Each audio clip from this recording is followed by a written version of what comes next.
Bom dia, caro telespectador. A gente retoma o nosso bloco final na manhã de hoje, dessa sexta-feira, 5 de junho de 2020, e vamos receber o doutor Leonardo Rossi, da Promotoria de Justiça de Nova Prata, titular aqui da nossa promotoria, que vai vir falar conosco sobre um fato que deixou o mundo inteiro perplexo, né? O caso George Floyd nos Estados Unidos, que repercutiu de forma bastante grande no mundo inteiro, com protestos que se espalharam aí pelos 5 continentes e reacendeu velhas chamas dos movimentos raciais e de protestos que inflamaram multidões. Bom dia, doutor Leonardo. Primeiramente, é um prazer recebê-lo no nosso programa para falar sobre um assunto um tanto quanto complicado, de cunho histórico, de cunho social, e que a cada volta e meia se repagina. Primeiramente, uma pergunta padrão que a gente tem para todos os nossos convidados, doutor. A sua formação, os seus anos de experiência, por onde o senhor passou e como chegou aqui em Nova Prata e por que escolheste a nossa cidade?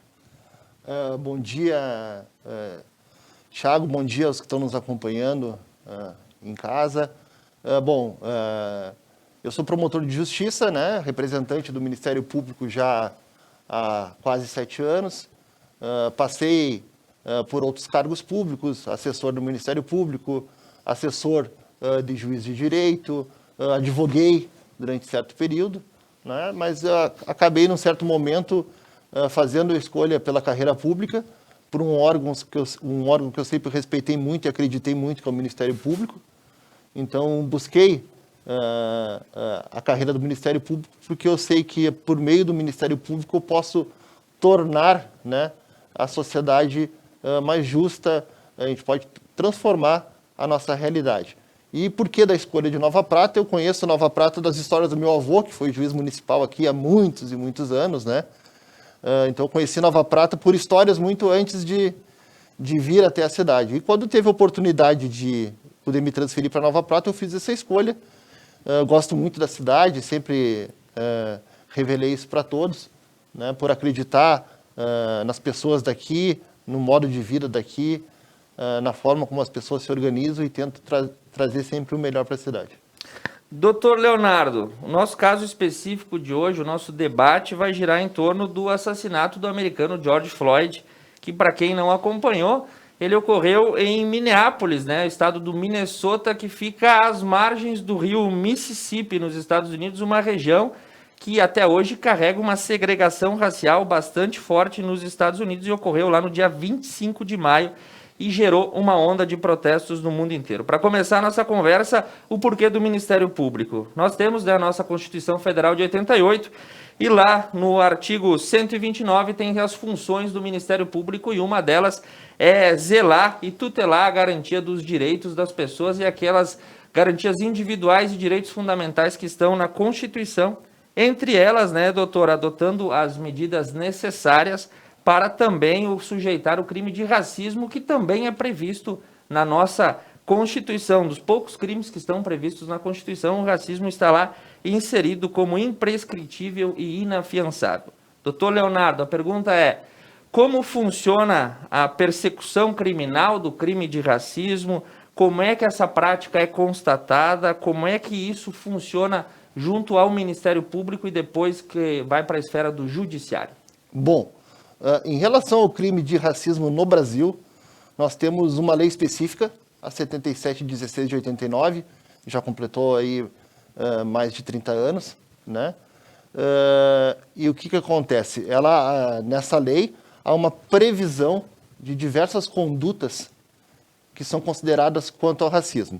No Brasil, nós temos uma distinção clara entre os crimes de racismo, que são direcionados e têm objeto jurídico justamente a coletividade, ou seja, aquela conduta voltada contra uma raça, contra uma etnia, contra uma origem, contra uma religião. E, de outro lado, no Código Penal, no artigo 140, parágrafo 3º, nós temos chamados o crime de injúria racial, ou seja, é aquele crime contra a honra de uma determinada pessoa, em que é utilizado um elemento de raça de cor, de etnia, para o quê? Para ofender a honra de uma pessoa. Então nós temos o crime de racismo no Brasil previsto como um crime contra uma coletividade, contra uma raça, contra uma etnia, e nós temos o crime de injúria racial previsto no Código Penal contra a honra de uma pessoa utilizando-se desses elementos. Como é que funciona? A pessoa pode fazer o registro, uma vez percebida a existência desse crime, na polícia, na Brigada Militar ou no Ministério Público. A partir daí vai ser feita uma investigação.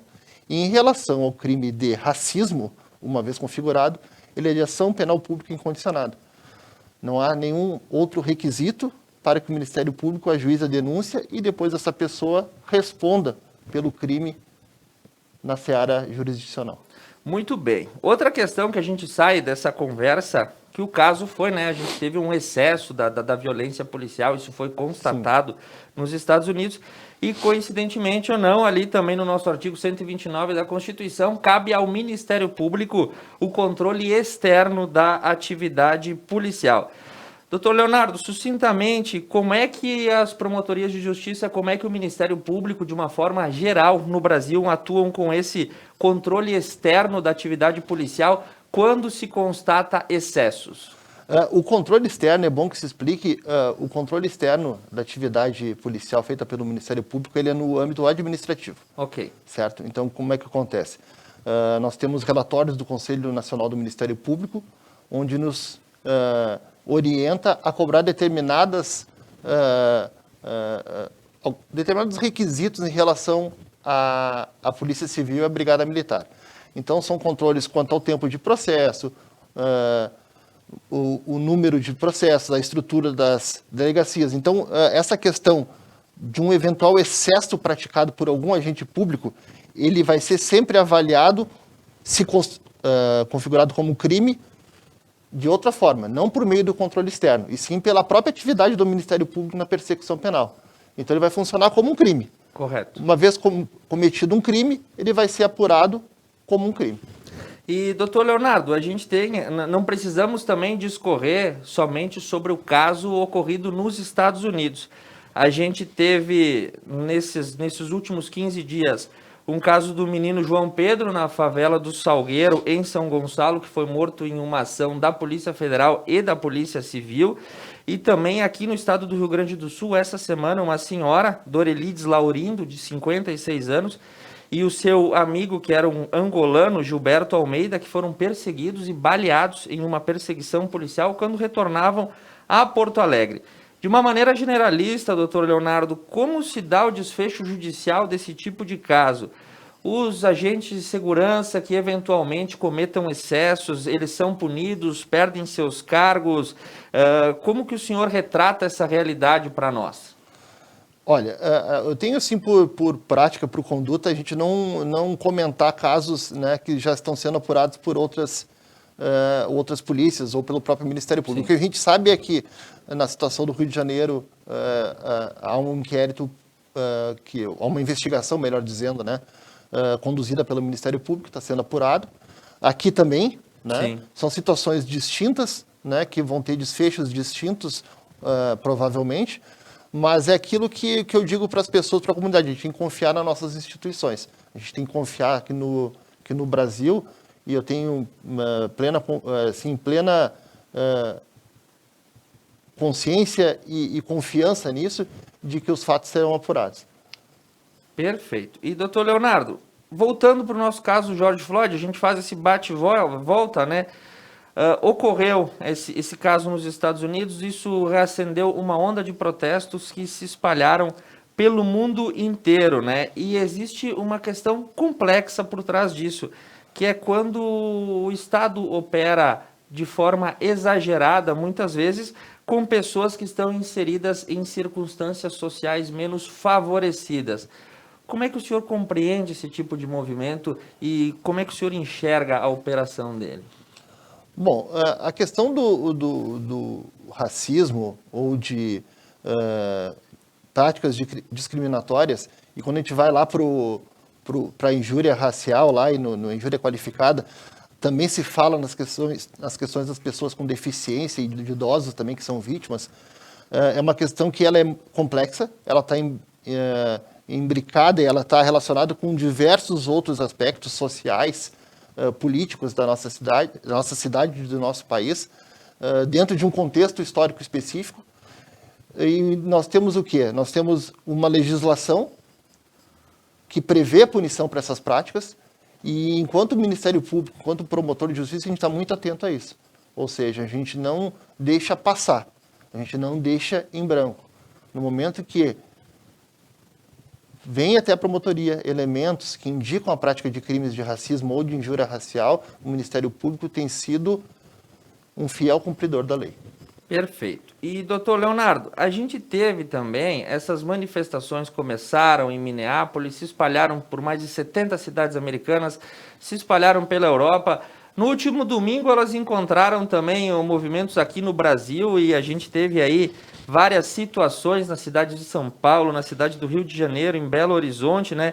E a gente vê no Brasil uma confluência, né, de diversos movimentos. Nós temos uma crise sanitária, nós temos uma crise econômica e aí se junta com uma crise ideológica e faz eclodir movimentos de ruptura. Inclusive, o próprio Conselho Nacional do Ministério Público emitiu uma nota no último domingo, que foi publicada na segunda-feira, pedindo aí pela preservação e pelo respeito à Constituição e às instituições republicanas.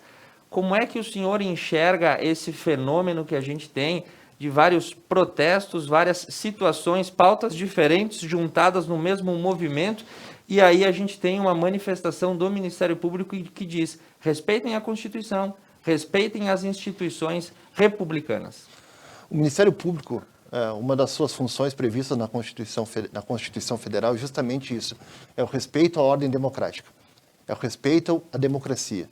E nós não podemos falar em democracia sem instituições fortes, sem regras do jogo estabelecidas, sem direitos fundamentais estabelecidos lá no artigo 5º, com uma extensa lista de direitos fundamentais, mas com base na igualdade, na liberdade, no direito de propriedade. Então, o Ministério Público sempre vai ter essa posição de defesa da ordem democrática, de defesa das instituições. Nós entendemos que ajustes, mudanças de rumo, elas têm que ser feitas dentro do jogo democrático, dentro daquilo que está previsto na nossa Constituição Federal. É a nossa Constituição que assegura o direito de tu poder te expressar livremente, de tu colocar a tua opinião, de ter a liberdade, de ter o seu direito à propriedade, a conquista daquela sua casa suada com o seu trabalho. Isso está tudo na Constituição Federal. Então, as pessoas têm que ter a consciência de que o respeito às instituições e o respeito à democracia é muito importante nesse momento. Muito bem. E, doutor, saindo desse cenário macro, fomos ao mundo, fomos ao Brasil, voltando para a nossa região. Durante a sua atuação frente às promotorias de justiça da nossa cidade, houveram ou continuam havendo aí persecução criminal com injúria racial ou com crime de racismo ou intolerância religiosa ou de qualquer outra ordem de preconceito na nossa cidade, na nossa região? Isso acontece, chega a conhecimento do Ministério Público? A prática do racismo, e principalmente da injúria racial, ela é, infelizmente, disseminada no nosso país. Sim. Né? E Nova Prata não seria diferente. Então, sim, ocorreram, já tiveram hipóteses de situações principalmente envolvendo as injúrias raciais, que são as mais comuns. Sim. E casos de intolerância religiosa também ocorrem no nosso município? Com bem menor frequência. Perfeito. E, doutor Leonardo, caso ocorrências isoladas com pessoas comuns, né, ou casos coletivos e repetidas práticas de intolerância aconteçam, o que o cidadão que tem o seu direito violado ou que se sente desrespeitado deve fazer? Procure o Ministério Público, procure a polícia, faça o registro, não tenha medo, não tenha receio de fazer. É importante que crimes sejam denunciados e que pessoas que cometam um crime respondam por seus atos. Isso é muito importante. E aproveitando até que está se falando de lei do racismo, da lei do racismo, essa lei lá no artigo 20, ela deixa muito claro como uma das práticas criminosas a incitação, né, a apologia, né, ao racismo. E isso pode acontecer muito, já uma previsão com uma mudança na lei em 2012, nas questões das redes sociais. Sim. Então as pessoas tenham muito cuidado em relação à prática desse crime, principalmente hoje nas mídias sociais, Facebook, Instagram e essas outras todas que a gente conhece. Sim, então a prática ou, enfim, a manifestação em rede social, ela também pode se configurar como um crime de racismo ou como injúria racial. Dependendo da situação, sim. Muito bem. Doutor Leonardo, indo para o final da nossa entrevista, a gente deixa a palavra aberta para o senhor manifestar aí a posição do Ministério Público e se colocar à disposição da comunidade de Nova Prata e região. Bom, aproveitando esse momento e agradecendo o espaço e dizendo assim, ó, que o Ministério Público, desde o dia 4 de maio, retornou já às suas atividades em horário reduzido. Nós, durante todo o período de pandemia, nós continuamos fazendo atendimento, agendamos pelo WhatsApp, fizemos por videochamada, por outros sistemas de comunicação, justamente para o quê? Para não deixar a população de Nova Prata e região sem atendimento. Então, dizer para vocês que o Ministério Público não para, o Ministério Público não parou, nós continuamos trabalhando e trabalhando bastante e deixar o compromisso do nosso trabalho com a comunidade de Nova Prata e de saber que o Ministério Público vai estar sempre presente, sempre atento a todas as demandas. Muito bem, doutor Leonardo dos Santos Rossi, promotor titular das Promotorias de Justiça de Nova Prata, foi o nosso entrevistado na manhã de hoje para falarmos um pouco aí, um bate-papo, um debate bastante interessante com a parte técnica sobre racismo, injúria racial e outras formas de intolerância na nossa sociedade. O Conecta News se despede de você nessa semana, nessa manhã de sexta-feira chuvosa, renovando os votos de um bom final de semana para todos os nossos telespectadores e na segunda-feira, pontualmente, 8h30 da manhã, a gente está de volta trazendo os principais fatos que se tornam notícia na economia, na política, no estado, na nossa região e no mundo, porque o Conecta News é a sua central de notícia, é a sua central de informação. Bom final de semana, até segunda-feira.